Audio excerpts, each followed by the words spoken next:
Bien, ya hicimos ese breve repaso sobre los conceptos que habíamos estado viendo sobre sonido digital. Ahora quiero que nos metamos de lleno con Pure Data, así que vamos a volver a nuestro querido vainilla en este caso. Primero, lo primero, fuente. Vamos a subir la fuente un poquito. Igualmente ahora cuando creo un archivo nuevo, voy a tener que hacerlo nuevamente, pero no importa. Vamos a abrir un archivo nuevo.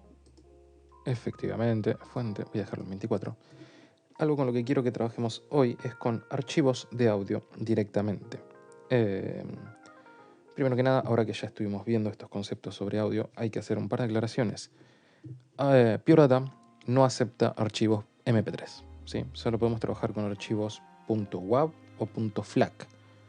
Y no me acuerdo si AAC también, pero solo trabaja con archivos de alta calidad, no trabaja con MP3 por algún extraño motivo.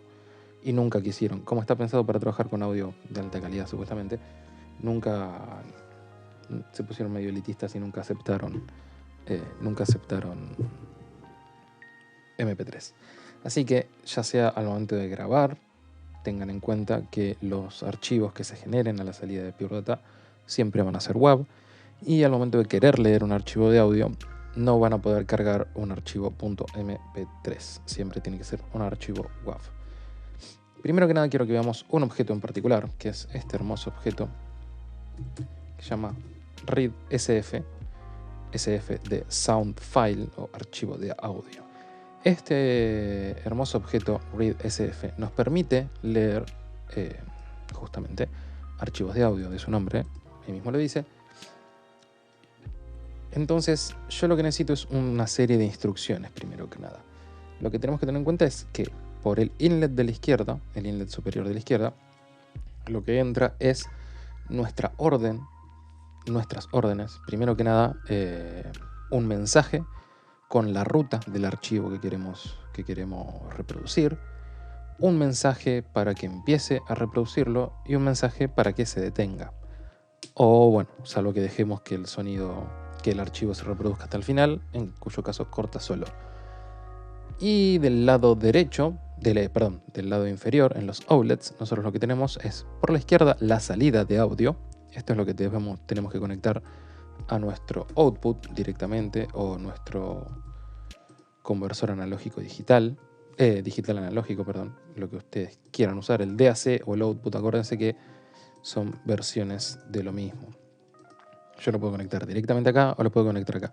Generalmente yo uso más que nada output porque ya viene con el control de volumen y para prender y apagar el DSP.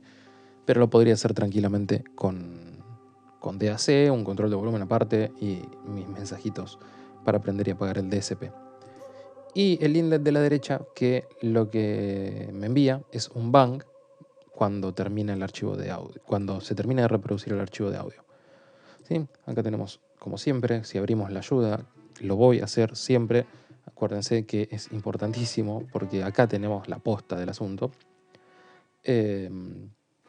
Una breve descripción, readsf, readsonfile, o sea, lee un archivo de audio, cómo funciona más o menos, a dónde tenemos que ir, algunas cosas sobre cómo modificar la calidad de reproducción.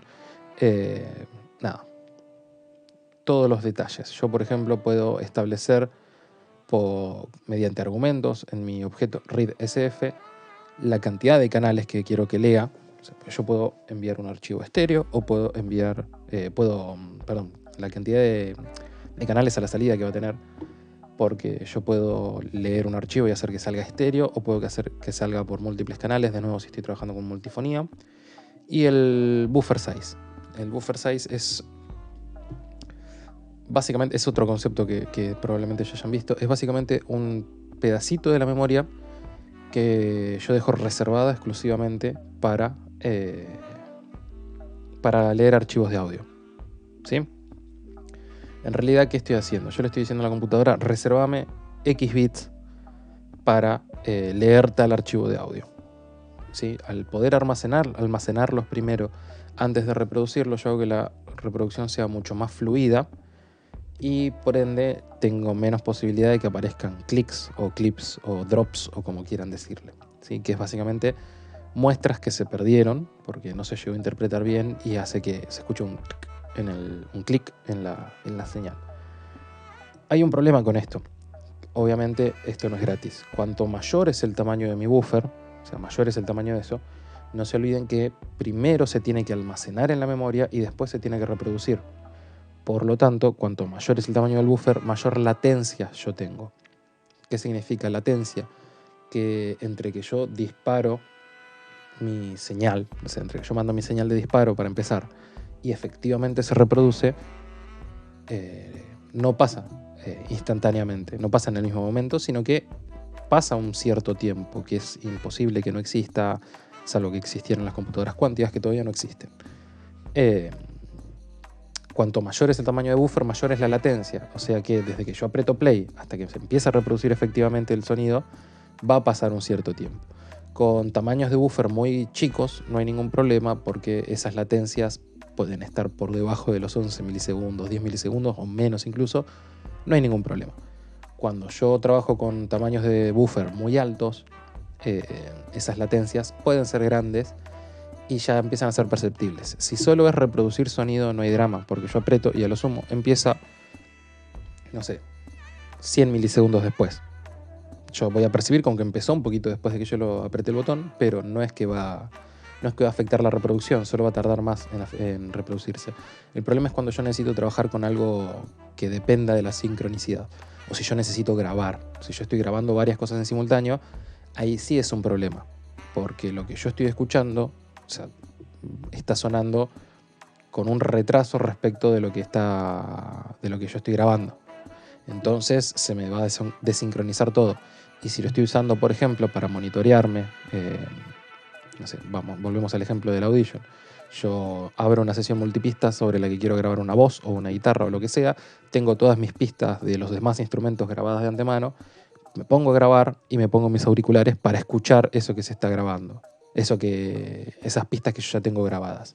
Mi referencia, eso es lo que se conoce como monitoreo. Como yo estoy trabajando con buffer muy grande, eso que yo estoy escuchando no está saliendo en simultáneo. ¿Sí? No está saliendo completamente cuando debería salir, sino que un tiempo después, lo cual genera que yo grabe, que yo empiece a tocar un poco después, y se corre todo. A veces no es mucho problema, otras veces sí es muy molesto y genera que uno cometa muchos errores al momento de grabar. Sobre todo si te estás escuchando vos mismo y tenés esa latencia también con vos mismo.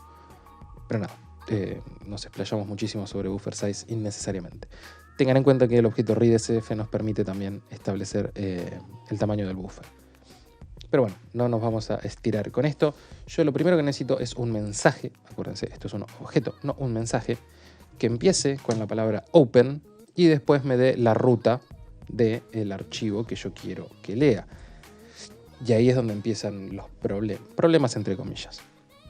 Tengo que ser muy exacto con la ruta, porque cualquier error de tipografía, por ejemplo, una diferencia entre una minúscula y una mayúscula, o una barra diagonal que me comí, o cualquiera de esas cosas, me va a terminar generando que el archivo no se abra. Por ejemplo, si yo le pongo C, users, archivo, y le mando, cuando lo quiera cargar, cuando lo quiera reproducir, que yo lo reproduzco mediante un mensaje, yo lo reproduzco mediante un mensaje con el número 1, cuando lo quiera reproducir, no va a reproducir nada, porque no existe tal archivo, ¿sí? Por más que yo apriete acá, me está diciendo, como aumenté la fuente acá y no ahí. Ahí está, en 16 se ve bien. Me dice TSPS user archivo no such file or directory. O sea, no puede abrir ese archivo porque no lo encuentra. Entonces, tengo que tener esto en cuenta porque puedo cometer muchos errores, o con que cometa uno solo ya alcanza, y no me va a leer el archivo de audio. Por lo cual, una buena herramienta, una buena alternativa a esto, es un objeto que se llama OpenPanel. ¿Sí? OpenPanel, cuando recibe una señal de bang, voy a agrandar esto para que se vea mejor, cuando recibe una señal de bang, me abre este menú contextual yo voy en el escritorio y me deja cargar, o sea, me deja abrir el archivo que yo quiera. Va a quedar reservado acá. O sea, lo va a mandar a la salida, va a quedar guardado acá. Pero si yo salgo directamente de acá, del Open Panel, a esto, no me lo va a registrar porque yo necesito un mensaje. Yo necesito que sea un mensaje, no un objeto. Así que lo que tengo que hacer es open pesos1. Acuérdense que nosotros usamos el pesos1 como variable.